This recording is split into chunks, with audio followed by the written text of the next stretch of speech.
Welcome to the Daily Conversation for the Trades. I am your host, Christene Marie. Y'all, I'm grateful for this conversation today because so many folks are silently questioning this and also verbally asking. I've had a lot of folks talk to me about the need for social media, and is this something that contractors should be investing their time into? Even just the other day, I was sitting with a company, and actually this conversation started 2 years ago. I was working with two different companies. One was in ground improvement and one was in the waterproofing space. And I was talking with both teams and emphasizing it is so important that you all start just putting your name out there. And it wasn't actually from the company perspective. I think at this point, most people recognize the value of your social media presence for your company. So much of what constitutes a strong brand is our reputation. It comes down to, how do people feel about us? What do they think about us? What are the actual perceptions of our business when we're not there to correct their understanding, when we're not there to interpret who we are for them? A strong brand sets the expectation around the type of experience you're going to have with the organization, and thus that becomes the reputation, both the expectation and the experience on the other side of it. And so when it comes to our brand presence and thus our reputation, the goal is that we are controlling the narrative in the forefront, before they start experiencing us. And then on the back end, that our customers are the ones who are also helping set the expectation for future experiences, because they have such an amazing time working with us. So a strong brand manages the front end to set the expectation. A strong brand has an incredible and delivers an incredible experience. And then a strong brand also helps the customers tell the story about their experience. That's through Google reviews, and all of that amalgamates into the reputation of your business, the expectation and the experience. And so those things together, working in concert, it's okay. Well, where is that story being told? Where is our reputation housed? It's housed on our website. It's housed on Google Maps. It's housed on our Google profile. It's housed in every single search result. So that could be Yelp, where people are leaving good or bad reviews. It could even be your BBB. Are you certified with the BBB? Have you won awards in the area? And are you actually showing up in the local news for your recent reward or award? And also, it's on your social media. So at this point I think you could say this point in time, with the evolution of the internet, people have really come to understand and see the value of, let's take our reputation and go and manage it and promote it on Facebook, which is where our homeowners are, or on LinkedIn, which is where our other business colleagues are. Y'all, this is now where I want to talk about, okay, so we're all on the same page regarding the value of the business reputation being promoted across different platforms. But what about your personal brand? And we've talked about personal brand a little bit over the last couple of days. You have a personal brand, whether you are cultivating it or not, because your brand is you. No one else has your unique experience in terms of how you've lived, and also people experiencing you in return. People have an expectation of who they're going to encounter with you. Again, going back to what a strong brand is, it's the expectation and it's the experience. The experience that you provide someone and the experience they have with you. And so experience goes both ways. But the expectation, we have so much power over that, in addition to the power we have over the experience. And so this concept of personal brand is very much akin and like to a company brand. And y'all, this is where I really want to dig in here, because we've all agreed it's good and helpful for your business to go and manage and promote its reputation on social media. But what about you doing that, not just for yourself, but what about your business development managers, your salesmen, people who are going out and establishing relationships in the community, establishing relationships with other business professionals who could be referral sources? So the benefit of this, and I'm not saying which platform at all. What I'm talking about is, should you be considering social? So I want to talk about pros and cons. We'll talk about the cons first. One, people can look at social media and it's just like this wild, wild west. I don't even know where to begin. Someone even on my own team, we pulled up her LinkedIn the other day. She had 3 different LinkedIn accounts and she's not active on any of them. So we were laughing about that. Not every person wants to, much less needs to, I will say, have a social media account. The con is that it takes time. It's that it can feel scary. We don't know where to start. We don't know how to begin. Another con is that a lot of folks are actually nervous about having their personal life out for the public to see. Now, all of that, putting it on the shelf. So let's acknowledge that and put it aside. Now let's look at the pros. One, your personal brand is something that is never and should never, and I'm saying this for the most part, never. We're not being black and white here, but for the most part, your personal brand should never be tied to a single entity. And this is talking to you as the owner and also you as the employee. The reason for that is because you as the owner, what if you want to sell the business? What if you want to add in a new vertical? What if you want to add an additional company to your portfolio? And I'm working on this right now with one of our current clients. We're helping him create social media content where he's no longer siloed to the one business that he co-founded, but now he has this other business that he co-founded. So how do we now let people know about both?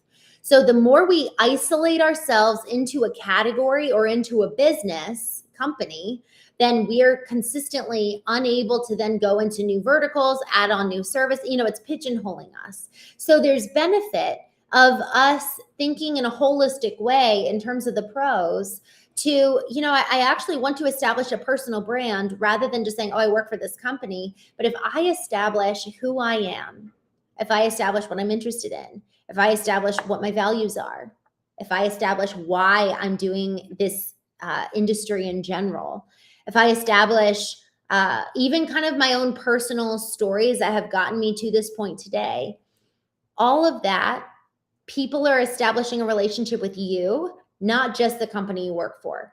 Now they're actually divorcing, Christene Marie is with Foundation First and the co-founder of that. It's Christene Marie works in the construction industry. She also does branding and marketing. She also is 4th generation of her family's painting business. Now there's so much more breadth and depth around who I am. And in the depth, we then establish emotional connection. The breadth allows for multi touch points of various industries, various service offerings. And then the depth is where we form a human-to-human connection. Going to our next pro. People do business with people. They want to do business with an individual that they know, that they trust, that they like. And so the more we're allowing for the breadth, which is the first pro, is that by way of us establishing a social media presence, we're able to show the breadth of our interests, the breadth of our passions, breadth of our experience, not just isolated to one company. But then in the second pro, it's the depth. So it's effectively the Y and the X axis. It's allowing for the depth of who you are that allows for the person-to-person connection. People do business with people. And at the end of the day, we saw this take place. So I did this whole case study based on this experience that I had working with Amazon. My team ran the social media for an event. Here's the thing that's interesting. I was looking at their AWS, that was the specific Amazon channel that we were working with. Looking at their LinkedIn, they had 750 million followers at that time. This was a couple of years ago. And then we were looking at the individual executives and their social media following. The most they had was 9,000, 12,000. So decent amount for an individual, but not great compared to 750 million. My theory was, let's test posting from the company profile, and then let's also test posting from 8 to 10 different executives. So I went in, got to know each one of the executives, created content for each one to personalize it, make it sound unique to their voice. What we ended up finding was, it really blew my mind. It was insane. It proved the point that people want to hear from people, not just company profiles. And what we found was that from the page that had 750 million followers, got a decent amount, maybe, I think the most it got was a couple hundred points of engagement, whereas the executives, their posts They actually went viral on LinkedIn and really proved the concept that people want to hear from people who have the story, they've got the background, they've got the personal values. People find themselves in someone else's story, not a company profile. And so the more that we realize, okay, yes, here are the cons of posting on social media. It takes time. It could feel like the wild, wild west. I don't know where to start or how to proceed, where to begin even. That's 100% a con. I understand that. And I hate that. The pros, this is where the pros need to be weighed. The pros allow for the breadth of your business, the breadth of your industry, the breadth of your services, so that you're no longer pigeonholed. Your business is not pigeonholed and you are not pigeonholed. If you want to sell and exit your business, what are you going to do next? If you want to add on and acquire additional businesses, that allows for an opportunity for portfolios to build. And then another pro is it allows for, in addition to the depth or breadth, it allows for depth. Who are you? What are your values? What are your experiences? How can people form connections with who you are? And so by way of taking this storytelling approach on social media, man, there's so much opportunity for business. I had someone reach out to me after 2 years of us not speaking. And what he said to me in his email was, I've been seeing you on LinkedIn. I've been loving your stories. I love where you're going and your mission. I have a job for your family painting business. And now they're a tenured partner. Y'all, people are watching. It is so important that we're actually out there showing up and delivering value. So I was on a call the other day with a CEO and founder of multiple businesses. And he's like, why should I be posting? And, I said, well, to be honest, you're making such a big impact in your isolated arenas, whether it's at church, whether it's in a small, entrepreneurs forum. Now you've got so much to give. If you were to start posting with the intent to serve, with the intent to add value, there's a humility that's actually necessary when we post on social, because ego would come in and say, oh, everyone's going to think you think you're a big shot. And ego actually comes in with these kind of daggers of like, what are people going to think if you start posting? So actually it is the antithesis of ego in so many ways to come in with a servant leader mentality of, and when we start posting on social, how can I give value? How can I serve? Guys, we've got so much to give, so much to add, and real value to offer new startups. I'm even thinking of companies like my dad, who he lived in isolation for many, many years. And so many of us in the trades live in isolation. What if we were to start giving, but also allowing ourselves to receive? And so this is partially why we're having these conversations every day, is because so many of us have something to offer from our experience, from the breadth of our experience and the depth of who we are, that thus it's the craft, the excellence there, and the calling, the why, the values that make us human. And that's really what breeds the connection point on an emotional level. And people want to do business with people. So partnerships come from social media, clients come from social media, employees come from social media. That's another pro. So we've got a lot of reasons why, the reasons keep building up of why it's important. In terms of the actual channel, I will say I've seen people in my shoes who have, a digital marketing agency for tradespeople. They have blown up on TikTok because of all the tradespeople on TikTok consuming content. I've seen people on YouTube where the company themselves, the trades business themselves, have a YouTube profile and they have blown up because they're delivering value. They're talking about how to do waterproofing, how to do roofing, how to do plumbing. There's so much in terms of content to produce that both you can consume and you can give. Again, it's the giving mentality. And it comes down to how much time do you have? What are your priorities? I really have focused on YouTube. That proved to be somewhere that was like, okay, this is actually YouTube and LinkedIn have been the two places that I've really been camping out on. And YouTube, they're not curated videos. They're this. I know I can hop on here and chat with you, but I'm not trying to go and do mass post-production and make it look pretty and sound great on the back end. It's live, real time, having real conversations. That for me is the type of authentic relationships that I want to build with you, rather than trying to curate something perfectly with a formulated, edited video. I don't have bandwidth for that. And I also don't want to spend money that way. So it's where do you actually light up? I light up in creating content and seeing community interaction this way. I don't light up in sitting down with a script, looking at a video camera. And I also, these days I haven't had as much time to write and create organic posts. So it's really a question of what can you commit to? Where are also the people? You're going to find that out too. So if you have the bandwidth to try out a couple different platforms, great.